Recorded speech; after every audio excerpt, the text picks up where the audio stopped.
Hey guys, welcome back to Molola Akinleye's YouTube channel. Today is day 5 of Vlogmas. 5 consistent days of uploading. It's not easy, but there, we thank God. And guess what, guys?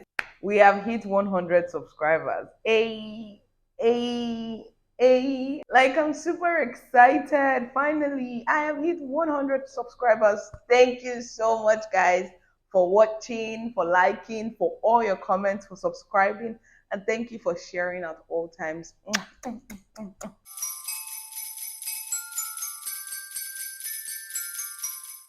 I know that all you marriage crooners, all you damn me post wedding content, we have not seen wedding content. All of you will be very happy about this particular video. So yes, I'll be sharing with you the things you should know before getting married, and I'll jump straight into it. Number one, communication is key. Like, this is the most important part. You have to be able to communicate with your partner when you're happy, when you're sad, when you feel emotionally down, when you have a mood swing. Please communicate with your partner. It is very important because if you do not communicate, we're not mind readers, or your partner is not a mind reader, obviously. So you need to be able to tell them how you feel when they make certain decisions that you feel you were not carried along or you feel uncomfortable with. Share your thoughts, let them know, because marriage is actually a partnership, and communication is the bedrock of every relationship. So if you're unable to tell your partner how you feel, who will you tell? Please. You guys can sit down and talk about every single thing. Talk about your family, talk about work, talk about your friends, talk about your emotions, talk about every single thing, because this will help you. Talk about your plans for the future, talk about kids, communicate. Communication really is like the oil that keeps the engine of marriage going, because the moment there is a breach in communication, certain things start stepping in that you do not want, right? So first things first, communication is key. If you don't communicate, nothing will get done or resolved. Now to the second part. This one is actually a very funny one, and it's specifically for women. Cooking becomes like a daily part of your routine. Before I got married, I used to cook like once a week or maybe twice a week sometimes. I don't really like cooking till date. As a woman in the African culture, you have to like prepare breakfast, lunch, and dinner. But then in my own family, we're very, very unique. That's me and my husband. We're very unique. We only eat twice a day. And the amazing thing is, we have found a way to make it work. So, as a woman, one of the things you can do is bulk cook, which is what I do. I bulk cook for a month and store in the freezer. We have 2 freezers, so I store food in everything. I cook for 2 days. I cook different soups, and it helps because it's not monotonous. So this time around when I'm cooking, I'll cook like different. I can cook oha, afang, obono, okra, stew. I cook like 7 different soups that will last us like for a month. And in between that month, I know that okay, I might just do like little cooking. Maybe you want to make pasta one day, you want to make grilled fish, you want to make boli. That's roasted plantain, by the way. So it helps me because I don't have to always cook fresh food. And thankfully, like I said in the first point about communication, we already had this discussion that we can't be cooking every day. Like, it ain't gonna work. I can't cook every day. And thankfully, my husband is the kind of person that he can eat food from the freezer. People who get married to guys that eat fresh food daily, I respect you so much. I can't do that. So what we do is we bulk cook, keep in the freezer, and then we now microwave when we want to eat. But then nobody told me I was going to do that much cooking because I'm married. Like, why? The third thing which you need to know before you get married is you have to be intentional about loving your partner. Now, being intentional about loving your partner does not mean that you should love them in the way you think they want to be loved. I'll keep referring to my first point that communication is key. Talk about your love languages. What is your love language?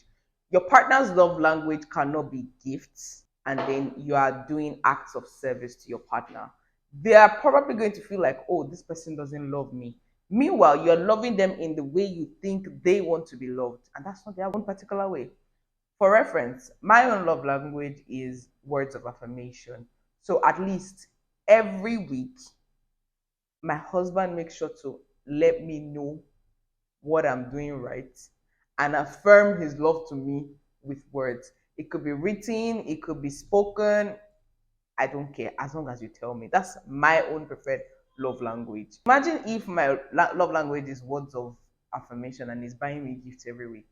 Not that I don't appreciate the gifts, don't get it twisted, but then tell me why you love me. Tell me what I'm doing right.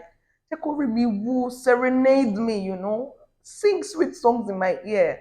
Then I'll keep cooking for you every day. My point is, you have to be very intentional about loving your partner the way they want to be loved. Talk with them about their love languages. What do they want you to do more?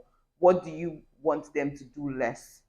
Do you understand? So speak with them about it and communicate. Like that's like the most important thing. Now to the next point. This one is very funny and it's random. Weight gain is inevitable. See, eh? Nobody's gonna tell you, but by the time you start eating good and sleeping well, you are going to gain weight, whether you're a man or a woman. For context, here is a picture of me before I got married, and here is a picture of me after marriage. Like, can you see the weight gain? It's very funny because you think that, oh, I'm going to be working out, I'm going to be going to the gym. If you can do it, all well and good. For me, I ain't about the lifestyle. But then weight gain is one of the most inevitable things. So whatever you can do to cut it down is fine. Like I said earlier, we eat twice a day. Before we used to eat breakfast, lunch, and dinner. But because of how we saw that we were already getting like bigger, big things, we decided that no, we can't be doing this. So we only eat twice a day. We have breakfast around maybe like 12 noon, and then dinner. So we don't eat lunch anymore at home. We only eat breakfast and dinner, and then maybe a few snacks once a week or maybe twice a week, depending. So weight gain, forget about it. You're gonna gain weight, and if you are slim right now, you're looking to gain weight, go and find man to marry. That's my advice to you. The next point is one of the things I've come to realize about marriage. Disagreements are natural. See, if you're in a relationship with someone, or let's say even your friends, sometimes you disagree with your friends, right? Now imagine your partner, your spouse. How will you be in a relationship with your partner or be in a marriage and you think you guys are not going to disagree? Now, disagreement does not mean one that you will go extreme and start calling each other names. No, no, no. No name calling anywhere. That's not permitted. Or raising hands. No, that's abuse. But disagreement in that, oh, you see something a certain way and your partner sees it the other way, and then you're trying to like come to a conclusion. I'll expatiate more. So one of the reasons why I believe that disagreements are natural is you come from two different upbringings, two different backgrounds. You don't expect someone that grew up in a reserved home to behave the same way a person in an extroverted home would behave. For better context, I'll still use myself as an example. I grew up in an extroverted home. My husband grew up in a reserved home. So we already have like different personalities by that. There's sometimes when I'm like, me, I want to go and hang out this weekend. Or let's look for where to go. And my husband is like, is your house chasing you? Stay at home.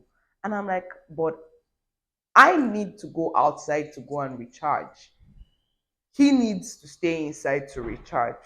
Now, at first, these things might cause like disagreement where you're like, she's not comfortable with me going out and all that. But by the time you talk about it, discuss, it's going to help. One of the conclusions we came to was do 2 date nights a month, right?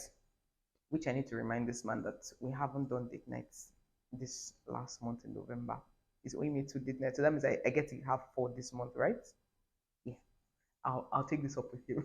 Well, that's by the way. My point is, you need to communicate about this disagreement, and you guys need to come to a conclusion. The most important thing for you to know is that your spouse is not your enemy.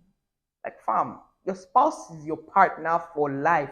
You guys agreed to do this thing for life, so you have to see them as your support system, as your second, as your better half at all points in time. So times when he's like, oh, okay, Damilola, you don't need to go out. Look at your money manager at this point in time. How much have you spent on outings? And I'm like, you have a point there. These things used to be like disagreements, but by the time we now started to understand that my own nature is not to be in the house and his own nature is to be in the house, we started coming to a unified agreement that, okay, 2 date nights a month, which is fair enough by my own standard, and it's going to be outside, not inside, please. The last point I want to talk about is about lifestyle changes.